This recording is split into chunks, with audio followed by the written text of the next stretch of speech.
Hello, DesignFootball.com blogger Jay here. You're about to listen to a podcast concerning football design in the 1970s. This podcast was recorded a few weeks ago when I was otherwise engaged and Chris Oakley and guest John Devlin very kindly stepped in. The podcast was clearly in expert hands, not least because Chris and John both existed in the 70s. My apologies to Chris and John for taking so long to get this published, but I'm sure you'll find what follows to be brilliantly insightful and certainly worth the wait. You may have also heard that Chris and Rich Johnson's The Football Attic podcast has returned and is now focused on football kits.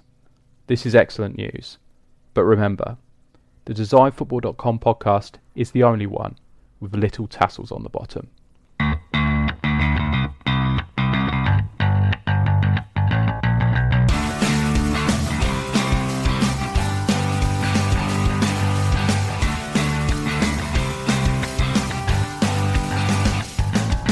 Hello everyone and welcome to the DesignFootball.com podcast, episode 15. My name's Chris Oakley and I'll be your stand-in host today while your regular host Jay takes a well-earned break. He'll be back with you again in the not too distant future. Meantime, I'll do my best not to undo all the hard work he's put into this podcast over the last 4 months or so. Today, it gives me great pleasure to welcome back an old friend of the DesignFootball.com podcast, and that's John Devlin. Hello, John. Hello, Chris. Nice to speak to you. Good to talk to you. I trust you're well and fighting fit and raring to go. I'm holding my own, yes. Very good. Well, what you do in your own time is neither here nor there. Okay. I can't think of anyone better, actually, to accompany me as we embark on a trip down memory lane and look back on the football kit design scene of the 1970s. For me, the 1970s is probably the greatest decade of all, I think, when it comes to football kit design, because there was just so much happening back then. What's your take on the 70s? Best ever, or one of the best, or a bit of a mixed bag? What's your view on the 70s? No, I agree. I think it's one of the best. I mean, I have a soft spot for the 80s, I think. I think that's when things gathered pace. But really, the 70s, that's when we saw that difference between what was going on before to where we are now in, 2016. So really, I think to look at the 70s, we actually need to, first of all, just look at the end of the 60s in a way. Because I think at that point, kits were fairly, I wouldn't say they were dull, but there were lots of, single colour. We talked recently about the single colour kits we have at the moment, don't we, especially in international football. That was also going on at the end of the 60s, and, no trim, all one colour. And so the 70s sort of kind of threw that out the window and said, right, let's go for it. And it all changed, didn't it?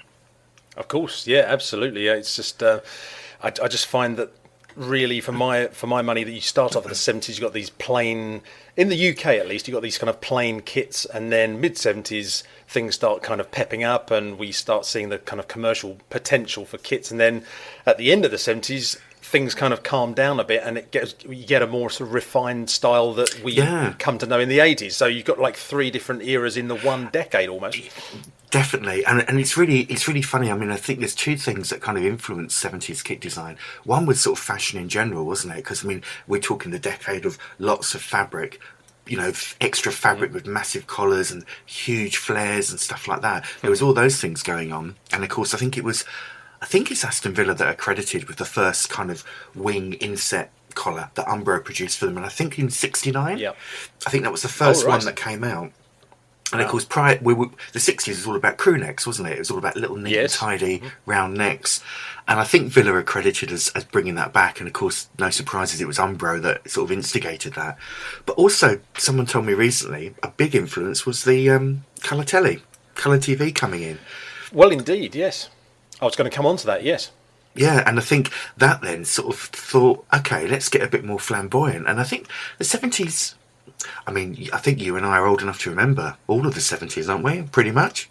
Yeah, and I was born in 71, so I'm just about there. Well, I'm born in 69, so I don't remember the first bit, but no. I think it was, in many parts, it was quite a beige decade, wasn't it? It was very, very brown, and I think this colour on the pitch really was a massive relief to that. Absolutely, yeah, indeed. I think that's when companies like Admiral, who I'm sure we'll be talking about in greater length very shortly, really sort of thought, well, now that people are starting to get colour TV, buy colour TV sets for their house, now let's give them something to really look at, something that's eye-catching, and that's when things moved on so much. And I think that can't be underestimated. That's when, and we started then to see sashes, didn't we, appear, and Yes. even Admiral, even the West Ham. So rather than just having the old traditional, body and sleeves, yokes came in, didn't they? And things like this, and chevrons and all, and it's something really exciting did happen. And I think modern kit design owes its origins to that period. Absolutely, yeah. There's, I mean, the 60s as a football kit design decade was all very well, but lots of kits that were black, white, or various shades of grey. That's all I'll say. It's, Yes. at least that's how I remember it. Anyway, let's take that trip down memory lane. As I say, I thought we'd start right at the very beginning of the 1970s with the 1970 World Cup, which, I mean, we're talking about colour TV, the first colour World Cup, essentially, and a joyous festival of football, as many people have said in the past. A really tremendous competition, one of the best, if not the best, depending on who you ask. From an England perspective, of course, England turned up in Mexico to play in all that heat and humidity, sporting what was on the face of it a very regular, ordinary kit. But in fact, Alf Ramsey had seen to it personally that they had a kit that was designed using AirTex technology. Now, I think a lot of people, it's almost like a throwaway term these days. Oh, it's AirTex, it's AirTex. This fabric which has got lots of tiny holes in it, and essentially that made up the England shirt that was worn in that decade. But for something so that we almost dismiss as being fairly ordinary these days, you have to say, John, back in 1970, essentially that's your foundations then of sort of performance fabrics, the sort of stuff we know today that all your Nikes and Adidases are coming out with. I mean, that was a big deal, actually, wasn't it? Definitely, and it's interesting that Sir Alf Ramsey was involved with that, because of course he was always credited. He always used to appear on Umbro logos on the shirts in the 60s. Either designed by Alf Ramsey or with Alf Ramsey. And I don't know if it's a bit like the football players that did their columns in Shoot and Match magazine, where they obviously didn't actually write it. But it's interesting that even then his name was linked with football kit design and technology. But yeah, I mean, I remember being at school in the 70s and lads coming in with I think it was mainly American football tops that are in the kind of teabag fabric, as we called it. Yes. And the excitement of looking at this stuff. What's this all about? So you can imagine if the internet had been invented in 1970, how much talk there would have been amongst us football kit nerds about AirTex. It would have been incredible. But no, it was very much a forerunner. And of course, the other thing as well, England went out there with a pale blue away shirt, didn't they? Rather than again thinking about heat to combat kind of the effects that they thought the red shirts would have. But so you could see that something was beginning to happen, couldn't you? I think. Yeah, absolutely. Yeah, things were sort of starting to move on a bit, and like I said, I mean, have you ever? I was going to ask you actually. Have you ever seen an AirTex shirt, like a soccer football shirt, in real life? Because I've only ever seen pictures on the web, and they probably don't do it justice. But the fabric looks terribly kind of paper thin and a little bit rough and a bit sort of basic. But I mean, well, yeah. I mean, I don't know if it really was or not. I have. I mean, it's going to sound really sort of. I don't know what the word is to say this now. I have actually seen and held one of England's AirTex shirts from that period with Shaky had, I think. And it was just amazing how much it shrunk up. When you hold it now, it's like a little child size. It seems to have shrunk in some kind of way. But yeah, it's not very sophisticated, I guess, when you look at it now. It is what it is, but it's at the time it would have. I wonder how much difference it actually made. But there's definitely a different look and feel to it. And of course, we've got to remember, I must say as well, is that AirTex, the brand, is spelled AERTEX, but I think it's quite commonly referred to as AIRTEX, isn't it? As if it's like Hoover and Hoover kind of thing. I think it's one of those scenarios. Yeah. It's actually an interesting story. All kinds of things to discuss here. First point I'll take just quickly because you just mentioned it, which is you said, I wonder kind of to what extent it actually made a difference. There is, if you go to airtex.com, and I'll admit it, I just did in the last sort of 48 hours because I'm doing my research. I've done it in the last 48 seconds, actually, Chris. I'm honest. I'm on it now. Well, cheat. There is a video on there which you're going to have to watch later, John. I'm sorry, we're going to have to go on with the podcast, so you won't get a chance to watch it now. There is a video, and I think it's a short film that may have been made by the BBC or somebody like that on on one of their programs, and it's just like it's a short excerpt from it. It's a kind of a potted history worth looking at. Actually, it's all about how AirTex came about, and in it you will see that there's an interview. I don't even know when the video was done, but I'm guessing sometime in the last 5 to 10 years or something. And they've got an interview there with Dave Watson, former England defender, Man City. I'm trying to think of the other teams he played for. Was it Norwich? Was it something like that? Norwich, I think, yes. Or actually, there was a second Dave Watson, and he definitely played for Norwich. So I'm not sure. Anyway, but it was the Dave Watson who played regularly for England in the 70s. Let's put it that way. And he rather pleasingly has still got lots of old shirts, either of his or which he swapped with opponents in international matches, and you see him getting them all out of this black bin bag, which I'm sure is probably not the best way of storing these things, but I'll let him off for that.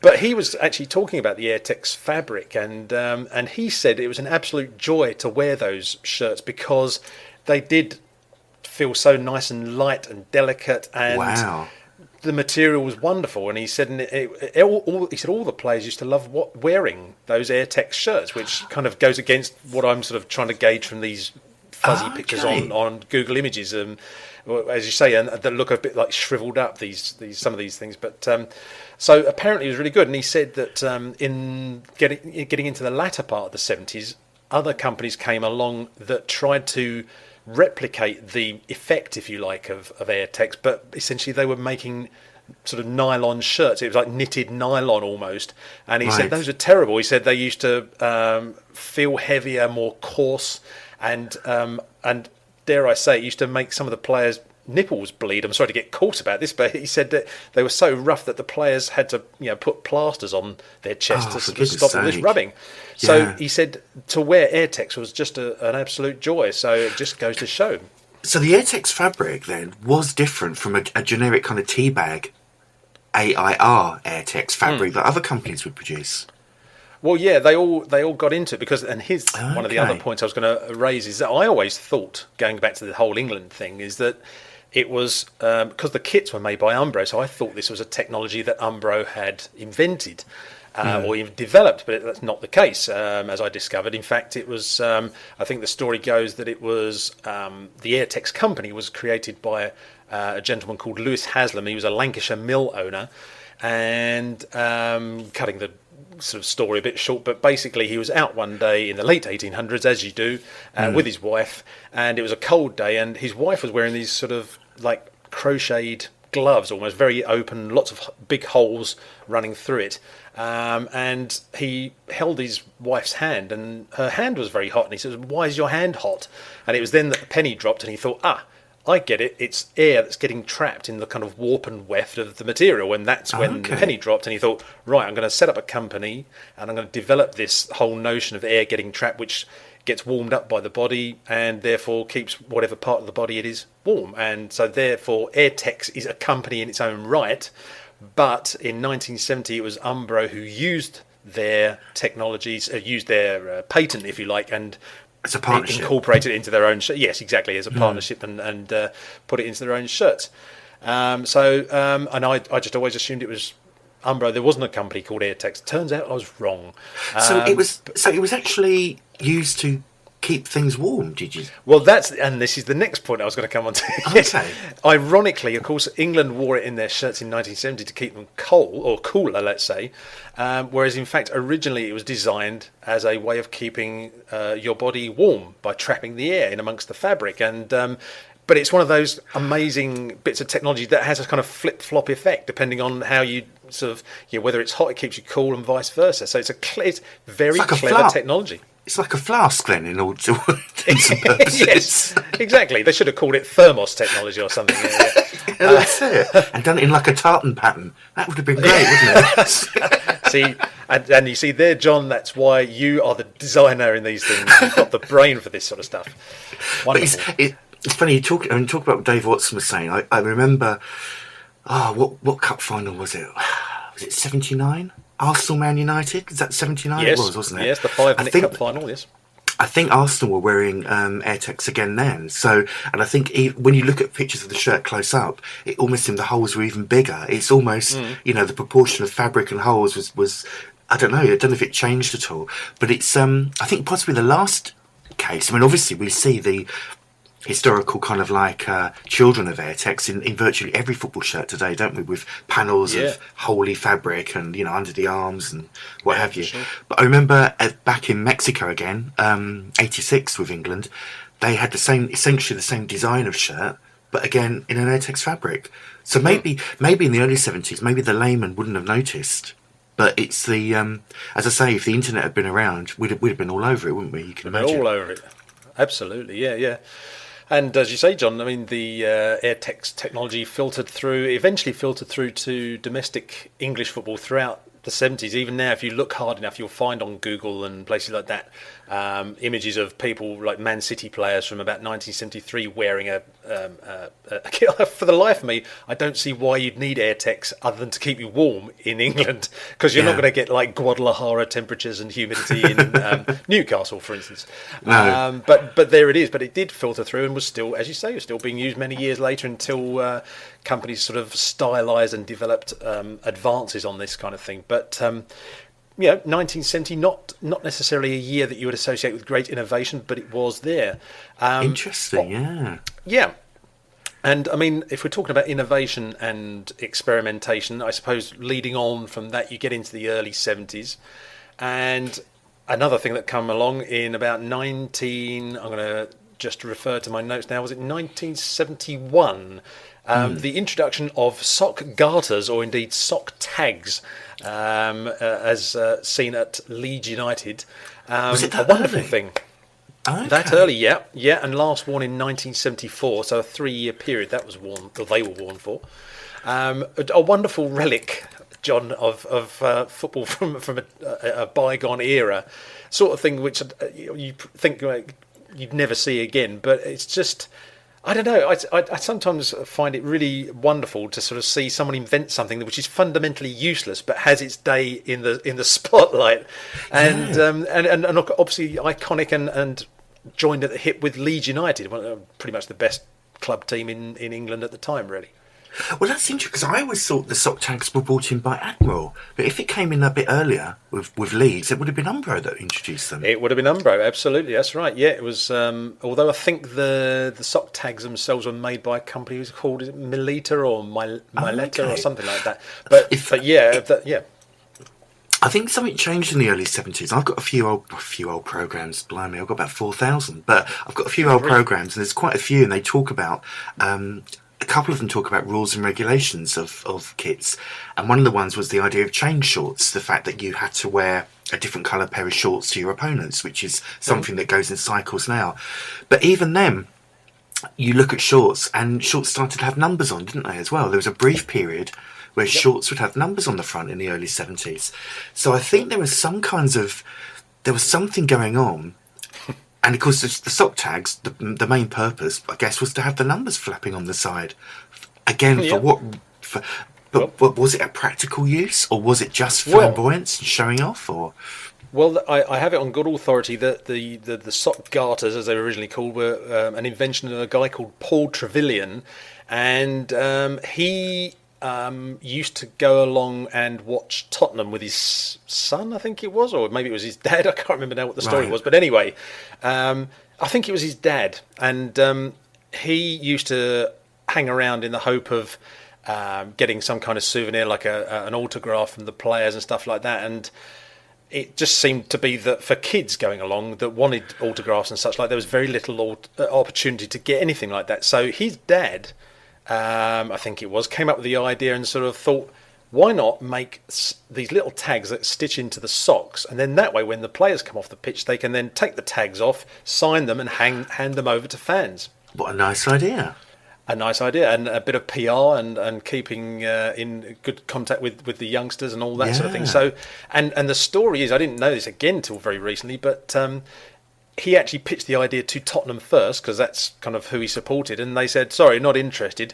So he then thought, next best thing, best team in the country, Leeds United, will go up there and ask them if they're interested.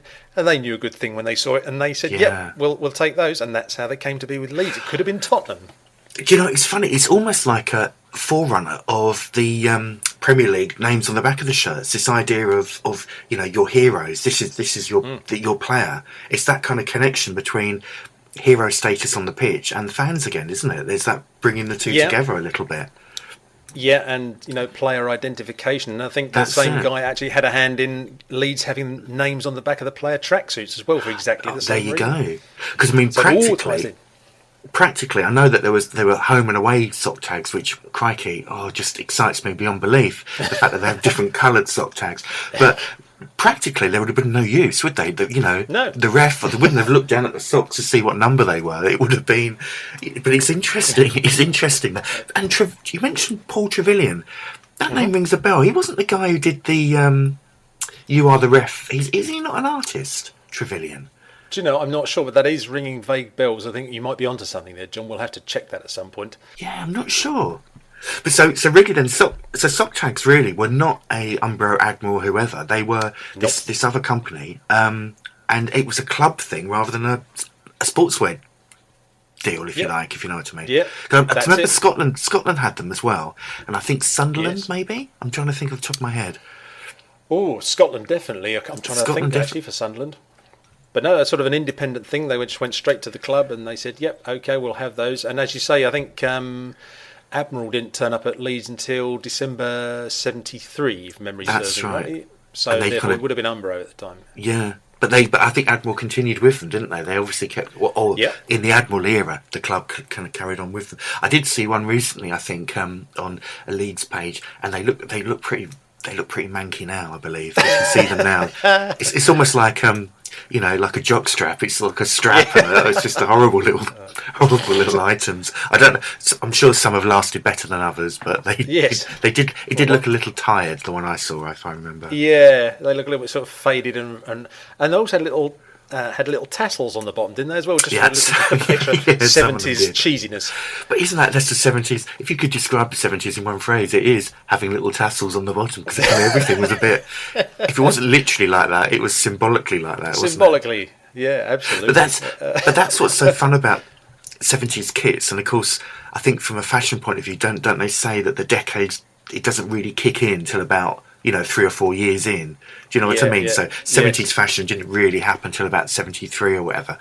But I think it was all about that little bit of flamboyance, isn't it? And flappy collars and that little bit extra. It was all like, yeah, that'll do, but let's add a little bit more, bit more. Excess of something. Yeah.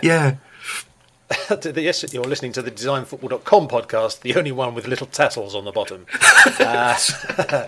I think we've just come up with a slogan for Jay. He'll have to thank us for that and maybe pay us for it later. Do you know what? I'm sure he will. Well, I mean, moving on from sock tags, I mean, there was other kind of innovation going on around that time, although you may not have always kind of seen it, because some of these things that were experimented with in around about 73-ish, or maybe even earlier than that, were fleeting and didn't kind of catch on. Therefore, exposure for those ideas didn't really kind of reach a wider audience. But I'm thinking here, we're talking about kind of numbers. I mean, we've got, I think Halifax... they tried to have numbers on the front of their shirts in 1971, Halifax Town. I don't think they stuck with that very long. And this is as a result of a blog post I did on the Football Attic a couple of years ago, I think it was, and stumbling upon these things quite coincidentally, really. But it's amazing what you find when you start digging around. They had like orange shirts with a blue number on the front, which looked a bit peculiar. Rings a bell, yeah. But actually chimes with the early days of the NASL and US soccer fans will be coming onto that as well shortly, so we'll come back to that. Man City, as I'm sure a lot of people know, had numbers on the sleeves of their shirt around about the sort of Malcolm Allison era. So they were doing that. And one other thing which I definitely hadn't seen before, up until I did this article that I mentioned, was in 1974, Middlesbrough actually had numbers on the back of their socks, if you can imagine such a thing. It was actually on the back of the turnover of the socks. And I found this completely coincidentally. I found a video. I was doing some research about Middlesbrough for some reason, and I don't mean that sound as derogatory as it probably did. And I just saw this very quick sort of image. I thought, what was that on the back of that person's socks? And you see, I don't know if they were like numbers made out of felt and then were kind of sewn into the back, but it was actually on the back of the turnover, on the back of the socks. And I didn't realise that. No, there are images. If you're listening to this podcast on acast.com, which is very likely, then the whole point of why the podcast is there is that you get assistance rather from imagery, so you can actually see some pictures flashing up. So we'll try and get that loaded up so you can see what we're talking about there. I don't know how long they persisted with that, Middlesbrough, but I mean, again, really nice original idea. But then you think, why? Because there was definitely referees. If the referees want a number, they'll just look on the back of your shirts, surely.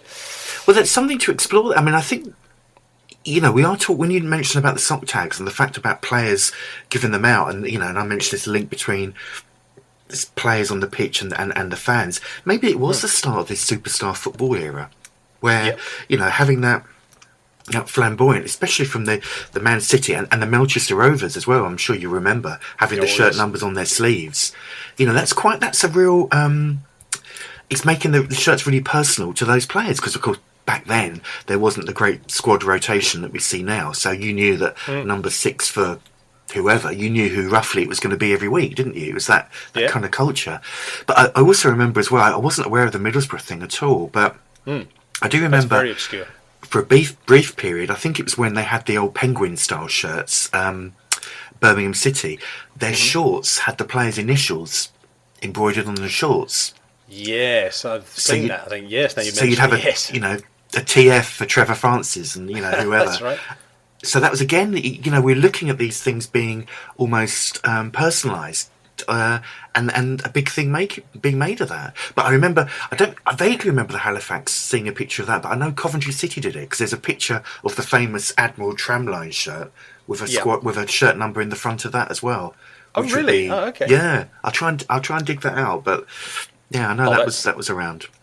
That's bound to be a Jimmy Hill innovation because the great man was always an innovator for that kind of thing. Sorry, Chris, I think innovation, I'm just pouncing on that. I think that's probably the key word for the 70s. There was a real innovation, more so arguably than perhaps any other decade. Absolutely, yeah. When you mentioned Trevor Francis and the stitched sort of initials on the shorts, you just triggered off another memory. Didn't Peter Shilton, when he was at Leicester, have like an all-white strip, and he had his initials, didn't he, on his somewhere near the badge or something, or a personal logo, I think. There was something to do with that, and yet you would have thought Peter Shilton. I always imagined him to be quite what's the word? Not a bit of a quiet character. I didn't see him as a George Best style, look at me kind of guy, but I don't know. Yeah. I'm trying to remember who would have made his kit at the time. I think it was when he was at Leicester, and it was. If I'm just trying to rack my brain, I think it wasn't like a monogram. I think it was an actual sort of stylized PS logo. Right. His own personal logo, fantastic. But when did I know slight deviation from kits as such, but it is related. When did Alan Ball wear his white boots? Was that 70s or was that earlier? That was 70s. That would I certainly was wearing those in about 71, as I recall. Right at the start of the decade, if not maybe in late 60s even. I'm not sure. I'd have to confirm, but definitely as early as 71, I seem to recall. So we're looking again at an era where things are becoming more identity is becoming more important, isn't it? And players are beginning to kind of personality. It's becoming more driven, and in a way, that kind of you can see how that links into Admiral creating, the replica kit market and bespoke designs. So rather than just wearing an all red top, it was an all red top with this and that and bells and whistles and tassels. It was you can see kind of how that was a natural progression. There was definitely something in the air at that time. Definitely, yes, yeah. So many things you thought you'd forgotten about, and then suddenly all these things come to mind. But and Peter Marinello, there were other players as well that used to like wearing white boots as well, weren't there? So it's just Okay. I just I mean, I shudder to think what people like Brian Clough would have said about players wearing white boots. I don't think you'd have gone very far if you were in his team wanting to wear white boots. But anyway, so. That's that, and then I mean, if we're getting into sort of mid-70s, inevitably, we have to mention Admiral because they were the big deal when they arrived. And as I say, I think their first deal was Leeds at the very end, sort of midstream, really, in the middle of the season, taking over from Umbro around about Christmas time, 1973, and stayed with them from that point onwards. I think if anybody ever was to ask me, what's your favourite football kit manufacturer ever, I think I'd have to go for Admiral because they just sort of took the game by the scruff of the neck and sort of said, we've got a chance to really kind of move things forward. As we said earlier on, the advent of colour TV and so on. But the thing is, they could have only moved things on slightly. They could have just had very sort of understated styling. But somebody at Admiral, or some people, clearly thought, no, we're gonna really like take a huge leap forward now with our designs. And I mean, they were just incredible, weren't they, John? I mean, what's not to like about Admiral? It was. Do you know? We mentioned earlier, Chris. There's a documentary about Admiral coming out soon that will hopefully really clear a lot of the mystery up and explain what was going on there. But from a design point of view, yes, massive innovation. But of course, we can't ignore from a business point of view what they did in terms of what Burt Patrick did. He created a whole industry. Every replica shirt you buy today, arguably, is off the back of what Admiral did in that early 70s period. Replica shirts did exist to an extent, but they were very kind of informal, casual affairs. And again, I quote this so many times. You go back through any old 70s program in the early part, especially, and you look down the list of souvenirs and memorabilia on the shop page, and you'll see shirt. It'll be about 3/5 of the way down after ties, pens, panties, all sorts of stuff. The shirt just wasn't considered sacred as we do now. So, I mean, the fact that they said, do you know what, we're going to make this shirt so desirable, we're going to want every kid in the country is going to want to wear the same shirt as their heroes. And, of course, that's where the design came from, because they thought, well, we've got to make them copyrightable so that, not every Tom, Dick and Harry can knock out their own West Ham shirt or, Coventry shirt or whatever. And it kind of came from that, adding colour TV and adding a design ethos which was like, make it as shocking and bold and colourful and big and everything else, and there you go. That's the Admiral recipe. But I mean, it is incredible the legacy that they've left. But and that's what makes it all the more frustrating that they're not more sort of prominent these days. But maybe they are bouncing back a little bit. They're starting to kind of get another sort of small foothold in the market at the moment in one or two places. And they've had these little rebirths now and again. I mean, I think even in the Premier League first season, was there 3 Admiral teams, maybe 4? I can't remember. Something like that, Definitely, 2 or 3. I'd love to see them back, and they deserve to be there. But I think they're at the moment, and slightly off topic, they're kind of stuck a little bit in the retro heritage and the current. I don't know quite where they want to be placed. But in terms of what they did in the 70s, I mean, can you imagine it, seeing these shirts come out? People, we look back on it now and it's like, oh yeah, okay. But at the time, it must have been earth-shattering to the average fan. Yeah, absolutely.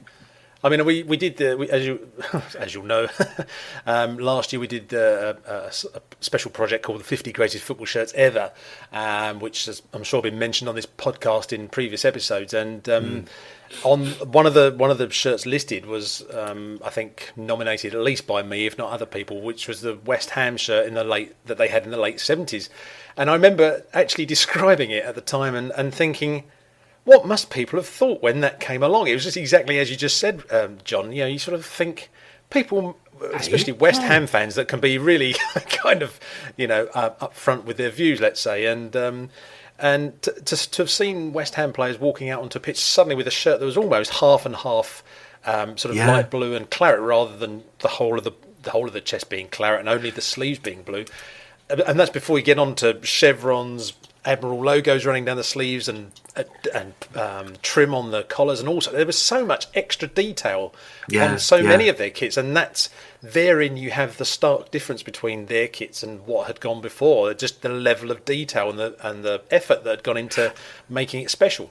And almost, I mean, you know, the businessman in you could say, well, that was to make them, you know, so nobody else could copy them. It was a copyrighted design. That, of course, we mustn't forget that Admiral paid each club at the time a substantial sum of money to have that exclusivity, which, of course, that relationship didn't exist before. But yeah, it was. They also gave value to the kids, didn't they? I mean, I know the shirts were arguably expensive, but when you look at a shirt and it's got little logos on and it's got multicoloured trim, it's that added value. Yeah. And of course, prior to then, the football shirt market was dominated by Buckter and Umbro. So for Admiral to come on, talk about raise the bar, everyone then had to, another cliche, forgive me, up their game and to try and catch up with what Admiral had started. Didn't it? It was a real massive change. No, I was just going to say, John, I mean, a purely hypothetical question, but I'm just thinking, if Admiral hadn't done what they did in moving things on design-wise in the way that they did in the mid-70s, how many years do you think it would have been before another company like Umbro or Buckter would have reached... I'm probably not explaining myself very well here, but... No, I know what you mean. They presumably would have taken far longer to have made that leap forward because their designs were much more understated, wouldn't they? I mean, we could have still been in quotes in the dark ages as far as kit design in this country is concerned, much more than we are now. If it wasn't for Admiral just giving everything a huge shake and saying, "Of course, look, we've got to move things on now."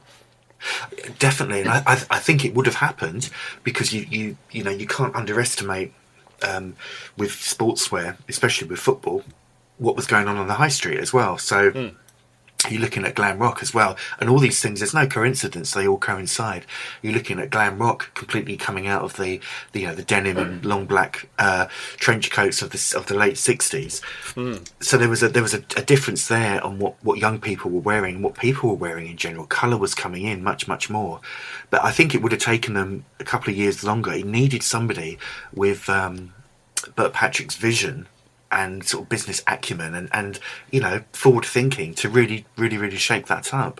So they would have got there, but it would have taken them a little while, I think. But of course, the biggest thing with Admiral, which we've kind of not said, is the logos. Yes.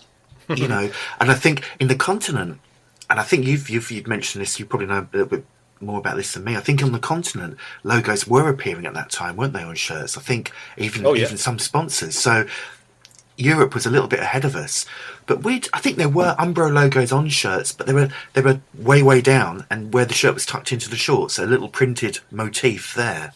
Yeah. Well, I was actually wondering about this because sorry to jump in there. I was just going to say I was reading somewhere somebody sort of said, Admiral rather, when they started off, they were the first company to have a visible logo on a shirt commercially, let's say, specifically visible so that you knew who made the shirt.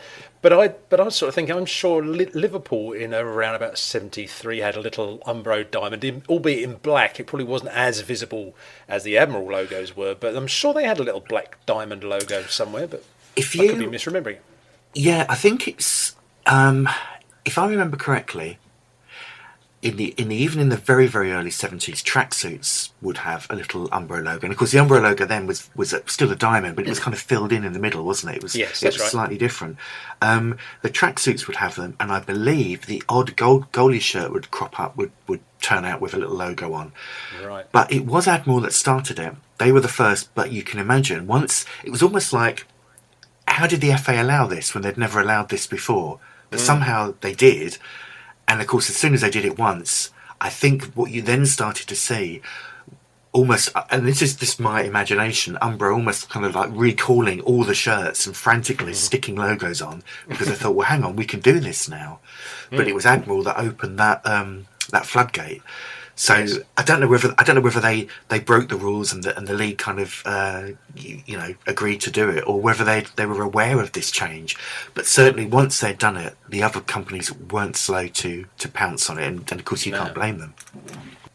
I was just going to say, I think I think that probably the FA and the Football League would have been quite complicit in it, because they must have sort of thought to themselves, well, okay, this is actually generating a lot of revenue for clubs, and it's kind of raising the level of publicity and exposure that football in this country is getting. So in a kind of commercial way, it's actually probably a good thing, because it's raising the profile of English football. So we might as well sort of let them go along with it, as long as they don't get sort of too crazy. But then Admiral then sort of said, leave it with us, and next thing you know, you've got Admiral logos all the way down the sleeves and things. But which was remarkable, really. We've gone from famine to feast there, haven't we? No logos at all, and all of a sudden there's more than you can possibly count on a shirt. But well, again, I was just going to say, certainly the England shirt, with which Admiral had a hand in '74, the first England shirt to have an Admiral logo. But anyway, sorry, go on, John. Well, no, by sheer coincidence, and people will think we've sat down and working from a script here, I'm sure they will. It's exactly what I was going to say, is that we're in the early 70s, we're still looking at the importance of managers, and managers, what influence they had around the whole club.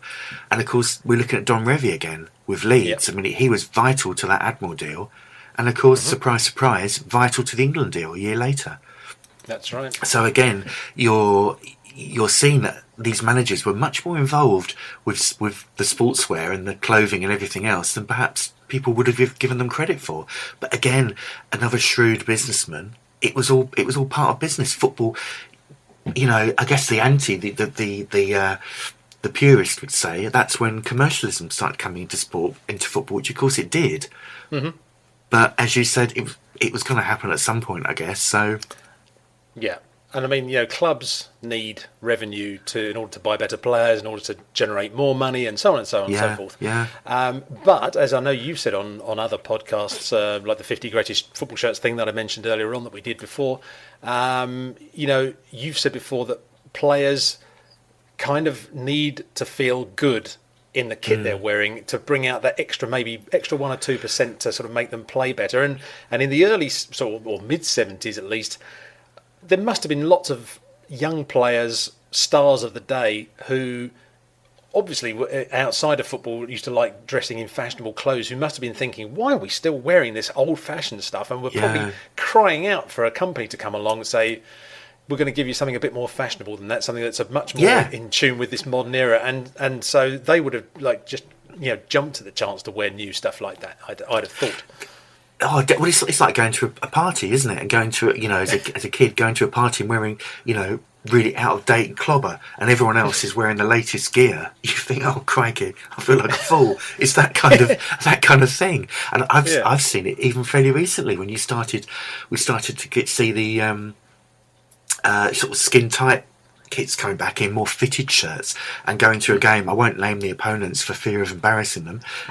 Watching Southend United play, and Southend looked fairly trim. They were wearing these, Nike teamwear stuff, and the other team turned up wearing sort of like late 90s really baggy shirts, and they looked ridiculous because there was that clash of out of date fashion there. So you're quite right. It was a massive leap in it, but I think it is that, and it is that forward thinking and that business acumen. That's what started it all off. And I guess Don Revie has his part to play in that as well.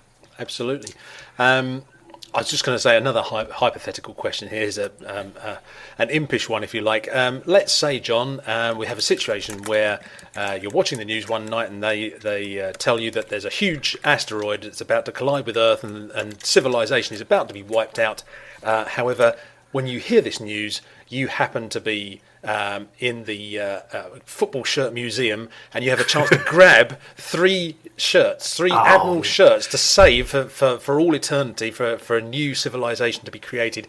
Which are going to be your 3 favourite Admiral shirts to go for? Oh, now this is the point when I wish you'd asked me this before, because I have to really. I was going to, but I was kind of hoping for a more impulsive answer. I think I've achieved that. I'm trying to look for my little Admiral book where I did illustrations of every Admiral shirt I could find. I think I think you've got to go for Coventry home. I'm not going to go down the old brown away kit, isn't it awful route. I think the Coventry home, with that the tram lines, the 3 colours, the introduction of a third colour, very important as well onto kits at that time. I think that's got to be there. West Ham, definitely. West Ham home, that's got to be there as well. I think for just a really, really good looking shirt. The Wales tramline is certainly a contender, but we've already got a tramline shirt in there, so I don't know. Would it be? Maybe it'd have to be a Leeds one, Chris. I think just to give them, as the pioneer, that would have to go. Yeah, no, absolutely. What about you? What would you think? Well, before we go on, I just want to say that the look of sheer shock and terror when I put that question to him, the look of fear in his eyes, like, what are you asking me this question for? I have no answer for this question. Sorry to throw that on you there, John.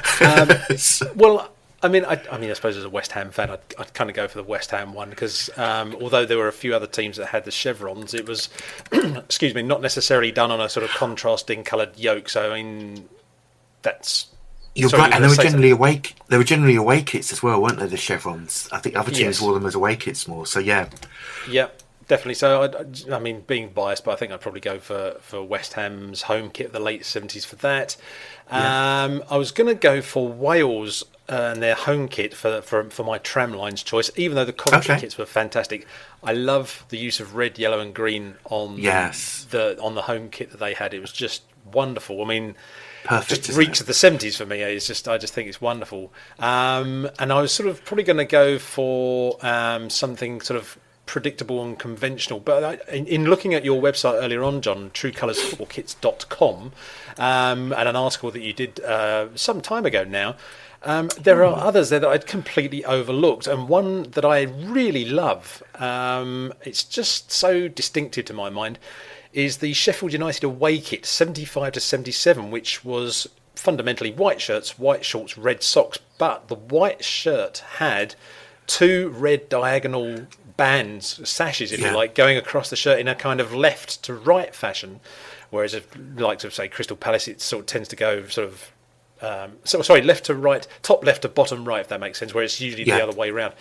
And every time I see a picture of that kit in my kind of research that I do for various things, it just makes me smile, that shirt. And I think it's I don't know why, because there's been so many kits in over the years that have had diagonal sashes and things, but a double diagonal sash in red with a little flank of black on both. I just think that's just a joy. I think I definitely had to have that as my third one, actually. Do you know, when you say that, I'm getting Tony Curry in my head. Would that be right? Was he at the club at the time? That's right. Yes, I think he was. Yeah, I can kind of picture that. Yeah, and I think Stoke wore something similar, and I'm not sure whether Umbro introduced that or Admiral. I think that was Umbro. Because they kind of and Admiral just kind of like rebadged it almost, didn't they? It was that kind of thing. No, that's a really good call, that one. And of course, the Sheffield United one is interesting because of its colour choices. Because essentially, the colour kind of proportions wasn't a million miles away from the home kit, really, was it? That's right.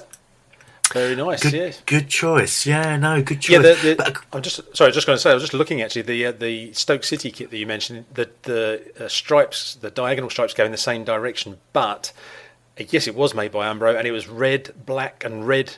So it was a triple diagonal sash, actually. So but quite similar in many ways, yeah. But of course, again, you know, looking at the sash, I think the sashes are.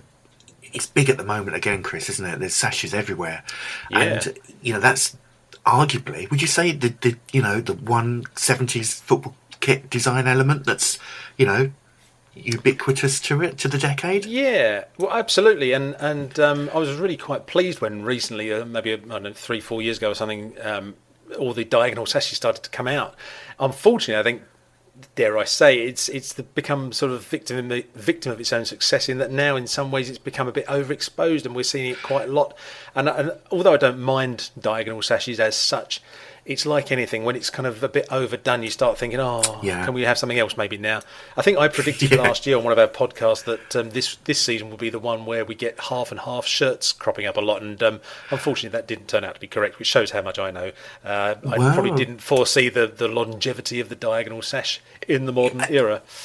I must admit, it's lasted more than I thought, but again, going back to what I said about managers, and that was a Malcolm Allison thing, I believe, when he was at Man City, when he brought in, Yep. Man City had 4 kits. They had the blue, the red and black, the old-fashioned traditional away kit, I guess. Yep. And then the white and the royal blue. And of course, it was Alisson that brought in at Palace, who are arguably the most famous sash shirts, would you say, from the 70s? Yeah. Crystal Palace. Yeah. Definitely. But yeah, it is. And then Man City brought them back again, didn't they, later in the decade under Umbro. But it's it just shows again the manager's input, I think. But yeah, I know what you mean about 70s. I don't mind a bit of a retro feel, but I always think kit should be moving forward. I don't absolutely. think moving backwards is always a good idea, and you can get stuck in the past a bit, can't you? Absolutely. Yeah. It's easy to. He says. Doing what we do, talking about being stuck in the past. I realise the hypocrisy of that statement, but don't think I didn't spot the irony in that statement.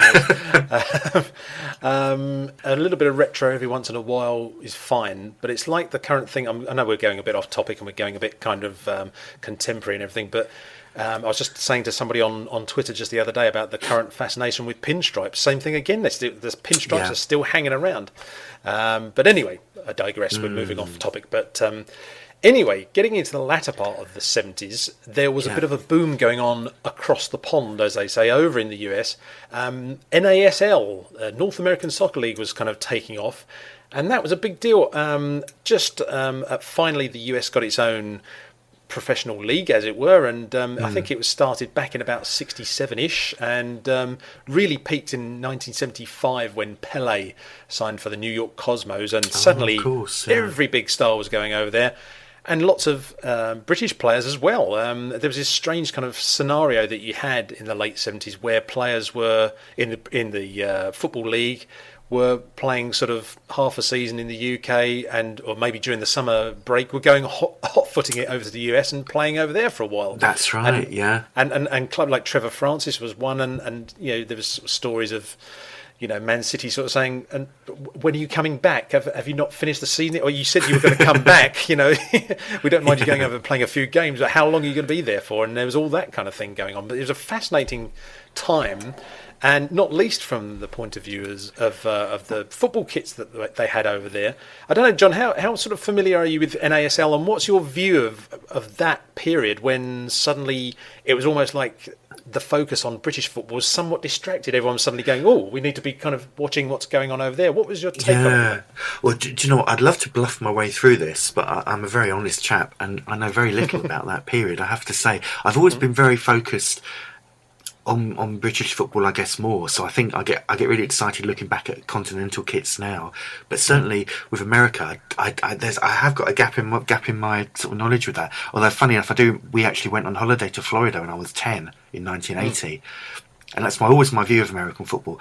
I was never very good at football when I was at school, and yet when I went to America and I played with these kids, they all thought I was the next George Best. They thought I was brilliant.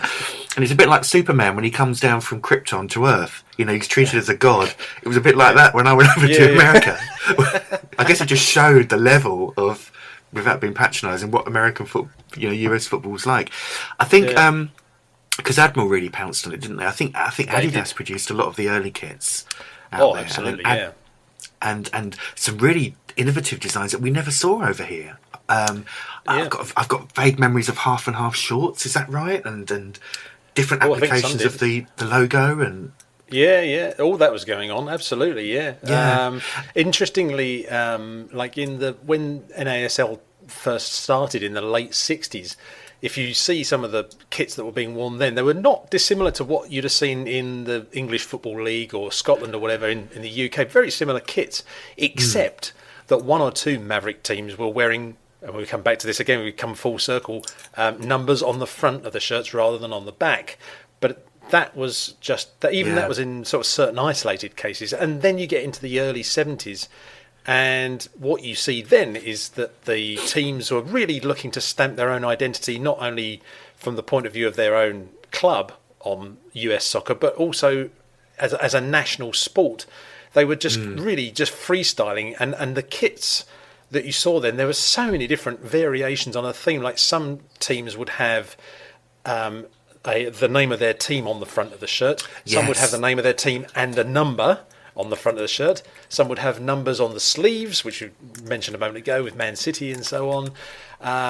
Some of them had the name of the player on the back of the shirt, which of course we didn't see until, I don't know which World Cup that was, 94 that would have been the first World Cup where from a UK point of view, player names on the back of the shirts. Because I think 1992, the Euro 92 was the first time we saw names on a major tournament, right. I think. So, yeah. You're quite right. Yes, yeah. So they were doing all of that way ahead of the UK. And I guess if you're talking about shirt sponsorship, which didn't arrive in UK until 79, would that be about right? Liverpool and Hitachi and all that kind of thing. I mean, all right, they didn't have... level. Yeah, they didn't have shirt sponsorship in the US, but they had maybe the logo of their team emblazoned across the front, which must have sown a few seeds, in the UK and perhaps in continental Europe as well. Sort of what was possible, that you could have something else on a shirt across the chest. That's right. I think you're right. I think. And again, I often quote this. You look at modern fashion now, where Superdry is the biggest example. Everyone's wearing Superdry. When I came back from holiday, I thought there was some kind of law had been passed that we had to wear Superdry in this country because everyone seemed to have them. I thought, oh God. Yeah. But it's that kind of mentality that, your shirt looks almost bare without something emblazoned across the front. And I think you're looking at sponsorship and you're looking at, arguably, American football to an extent for that happening. Because you're quite right. You look at the Tampa Bay Rowdies, one of the biggest ones that I remember, for having a sheer, massive American glamorous logo on it. And of course, excuse me, I guess at the time in England, we were a little bit more restrained. It was that kind of, how Americans see us Brits. We're quite, stiff upper lip and all that restrainedness. But it was, the difference was very clear. And of course, one of the ones I often think about, and I think it was it Colorado? We're going to go full circle again, with tassels on their shirts. Do you remember that one? Yes, the Colorado Caribous. That's the team you were looking for. 1978, and they had tassels. And there you go, we're back to tassels on the bottom again, aren't we? That's, what on earth was happening there? But it was definitely this period of glamour, wasn't it? And being flamboyant on the pitch. See, the thing for me was, when I was about 9 years old, which would have been 1980, I got this book called the Encyclopedia of World Soccer, and it had in the back a section called something like 40 top clubs in the world or something, and it was basically a little profile where they would list all the honours that each club has won over the years, the name of the manager, name of the captain, blah, blah, blah, blah, blah. And above each of the chosen teams, there was a little diagram of a football player wearing that team's kit. And there was lots of all your big name sort of teams like Juventus, Real Madrid, Manchester United, and so on. But rather I'm not sure what the word is, like topically, I suppose, they actually had a few NASL teams in there, which I think if you're talking about 40 greatest teams, I think they were just putting that in for a bit of balance and stuff. Yeah. But, and also in the centre pages, they had a feature on football in the US, and they had a big map of the US, and all the club badges were all dotted around, and it was just like football on another planet, and that's how I got into NASL. It's almost an alternate universe, because I would say that American NASL fashion didn't feed back into Britain, did it? It didn't come back into us. I think it was not directly. It's almost like it's like their take on what was going on, and they got it, arguably. Well, no, maybe that's not true. As I say, arguably they got it a little bit askew, but of course, no, that's what was going on in America at the time. It was. The fashions, again, was slightly different maybe to what we had here. There wasn't that great crossover. But I think it didn't feed back in. I think the common factor was this idea of graphics on the front of previously plain shirts. That's the biggest kind of common ground. Yep. But it's funny looking. It is funny looking back on that. But it is an area I haven't got a huge amount of knowledge about. I think even then I looked and I thought, gimmicky nonsense. I'm not looking at tassels. What the hell's going on? Even at 9 or 10, Yeah, I'm pleased to say it wasn't all tassels. But more's a pity, eh? Yes, we need more tassels in football. But you were quite right, though. Adidas were without question the big team that were providing kits for, I would say, probably of all the teams that ever played in the NASL over a sort of 20-year period, they must have provided kits for about 60% of all the teams that played, at least, if not 70 or 80. Certainly at the beginning, I think, Chris. Yeah, I think Admiral pounced, because Admiral kind of effectively gazumped Umbro, didn't they, in the UK? Yeah. And I would suggest they gazumped Adidas out in the States, and they seem to really take that over. So, I think Adidas first and maybe Admiral. Would that be right, do you reckon? Yeah, Admiral got there in 77, and they had a number of teams, quite a few teams actually, they provided the kit for. And I think, again, it was that Burt Patrick sort of ability to sort of spot an opening, really, a chance to kind of get his foot in the door, and went over there and started sort of schmoozing with some of the people at the various clubs. So they had kit. They made kit for Connecticut Bicentennials, Detroit Express, Memphis Rogues, Minnesota Kicks, lots and lots of different clubs that they made for. But Umbro weren't out of the picture completely. They did do a few kits for teams like Denver Dynamos and Dallas Tornado and people like that. So they were there, but on a much lower. They had a much lower profile, let's say. It was definitely Admiral that got there first and stamped their mark on it. I was going to say, it reminds me, and I know you're a great lover of shoot and match from back in the day as well. That's what I've got memories of full page ads with nothing but NASL Admiral shirts in. Yeah. Do you remember those? Absolutely. And I think, so even, New York Cosmos, Vancouver White, I'm just looking now, I'm having to refresh my memory. They did loads. They even had a couple of tram lines out there as well, I believe. They did. That's right. Yeah. I also vividly remember those adverts in Shoot, California Surf, all these amazingly exotic sounding team names, and it's just there are some absolutely delightful football shirts, not just Admiral, but all the Adidas designs and so on. If you want to get a good snapshot of some of the kits and the shirts that are out there, there is a website I thoroughly advise you listeners to go and visit, nasljerseys.com. Somebody there, I'm not sure who, somebody has taken a lot of time and effort and love to put together lots of different photographs and imagery for each team that ever played in the NASL, and you can see so many great pictures of the fabulous kits. And I say fabulous, they weren't necessarily innovative designs necessarily, but they looked modern compared to what England had at the time at club level, and that's what I think really makes me excited when I see those kits. They're sort of like UK football kits, but with a sort of large spoonful of pizzazz, Hollywood pizzazz sort of thrown in. Excellent. I'll be right on that, Chris. Actually, when we finish, you'll be on that the rest of the weekend. You may just have kind of started a love of NASL shirts for me here. Let's see. Well, there was an Umbro one out there actually. They did Tampa Bay Rowdies briefly. Oh no, I can't. I'll lose focus on what we're doing. So.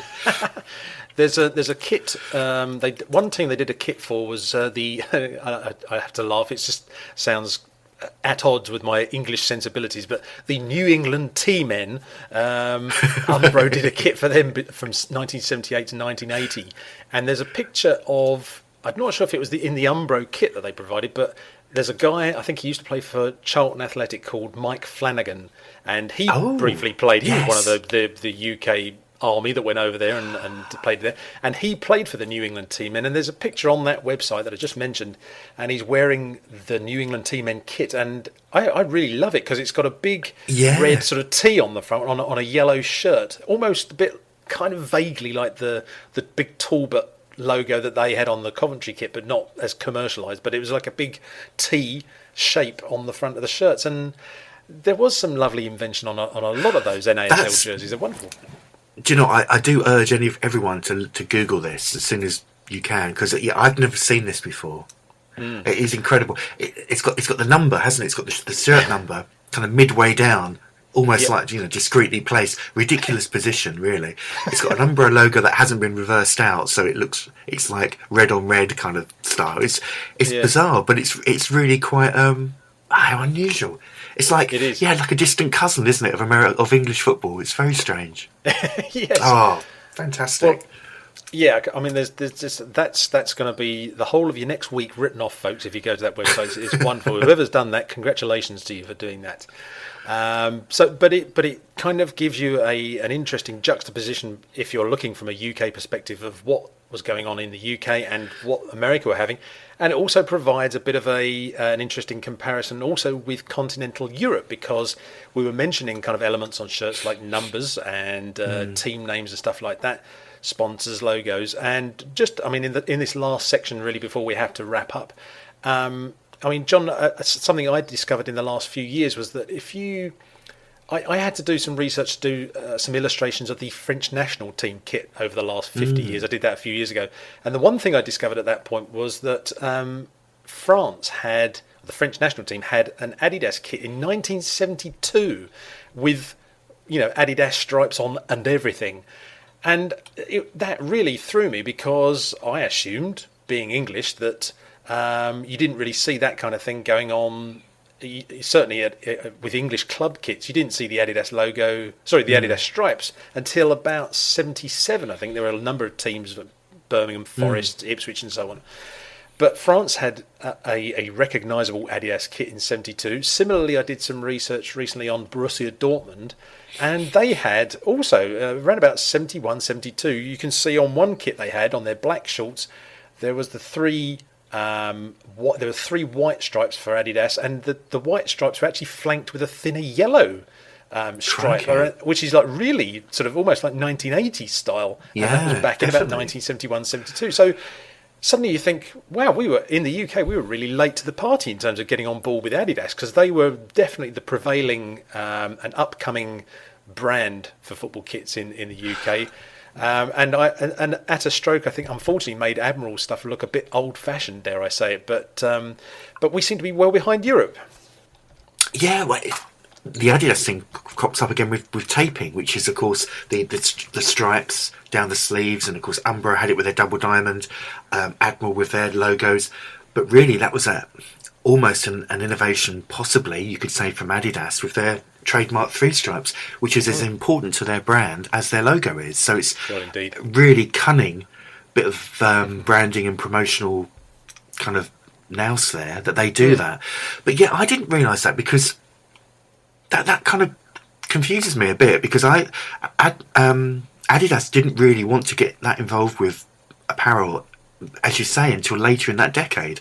And I think they had that relationship with Umbro, whereby Adidas were firmly all about boots, and Umbro were all about clothing, and they were kind of like, they were partners, weren't they, I think, at the time? Yes, yeah. And I think from how the legend goes, and Shaky will maybe clarify this, in the late 70s, Umbro almost kind of gave them a couple of their contracts, and sort of, being Birmingham, Fulham, Ipswich, they kind of, and Adidas took those over. So the fact that Adidas had dipped their toe in the water that early on is a surprise to me. But I wasn't aware of that. Well, yeah, and also not only that, but you sort of think, Adidas, you'd be mistaken for thinking that Adidas kits weren't around until about 77. If you go back to see footage of the 74 World Cup, about 80 to 90% of the teams are wearing Adidas kits. So actually, it was a kind of well-known thing. It's just you forget sometimes that actually they've been around a bit longer than you think. Yeah, and I think funnily, I do. When it comes to my kit kind of obsession, I'm a little bit UK centric, I guess. And you're absolutely right. I think with the Birmingham Ipswich thing, I think that was Adidas maybe getting into the UK football shirt market rather than in general, because as you quite rightly say, 74 was all over it. I mean, that's the Cruyff final with the Cruyff tournaments with the stripe removed, wasn't it? So yes, Adidas were massively around then. I think it was really in the UK that they wanted to make real inroads into British football shirts at the time. But so did the French shirt have the logo on as well? Did, yeah. Just only the trefoil. They didn't have the word Adidas initially, but that came along later. But and the same can be said. I'm sure this was the case probably in many parts of continental Europe at the time. Certainly in France and West Germany, if not, I think probably countries like Italy and Spain would have been a little bit sort of hesitant at first to get on board with Adidas. Yeah, they're going for their own sort of brands and things. But yeah. So no, Holland. Holland as well were another one. But of course, I think in 74 in the World Cup finals, there were no Trefoil logos on there. But that's arguably a FIFA rule. No branding on the shirts, I guess. Which is why Adidas was so cunning, because they said, well, no branding on the shirts, but we've got 3 stripes going down the side, and you know, we all know who that is. So it dominates what they did. But again, something that's no more 70s than taping, is it? Stripes down the sleeve. Exactly. Yeah. I mean, it's remarkable actually when you watch the '74 World Cup on YouTube, and the number of teams that were wearing Adidas kit, and it looks so modern for its era, like Yugoslavia, Zaire. It goes on and on, and especially when you see there's one match I think that Scotland played Yugoslavia, and Scotland are wearing this, what seemed to be at the time like a very old-fashioned, probably an Umbro kit, I'm guessing, with a kind of triangular. I think it had a triangular little in panel under the neck, and then you got Yugoslavia wearing this sleek kind of all-white kit with I think it was all white anyway, with the 3 stripes down the sleeves, and it just looks like 2 different eras on the same pitch, as far as the styling's concerned. It's quite jarring actually. I'll have to check that out again. I think, again, we're back to what we talked about at the beginning. It's innovation, isn't it? It's a decade where, you know, arguably things really, you really had to keep up with what other companies were doing. So you had to follow for fear of being left behind completely. Yeah. A lot of innovation. Interesting stuff. I think I might have got the 2 teams mixed up. I got the home and away kits mixed up. But the point I'm making is at least that there were different styles. I think it might have been Yugoslavia in blue and Scotland in white, or something like that. But you can see the comparison in styles, and just Adidas with 3 stripes. It just looks so much more sort of understated and stylish than, dare I say, the likes of the Admiral tape, although it was fine for the era that it was born in. But and also obviously on the continent they were going for big sponsors logos, massive sponsors logos. Anyway, I mean, I think we've gone all the way down memory lane from the start of the 70s to the very end. We've sort of stopped off at Admiral and NASL and sock tags and all sorts besides. And it's probably time now, John, for us to put our tassels away and call this podcast closed. Just want to basically give you some details, essentially, of how you can join in the conversation. If you want to send your views to Jay and talk about football kit design in the 70s, you certainly can do. Basically, you need to go along to designfootball.com. That's where you can find all the links pointing to this podcast and all the others. And you can also follow Design Football on Twitter. Search for designfootball.com on Twitter and Facebook. Follow your nose. You'll get to all the relevant stations as you see fit.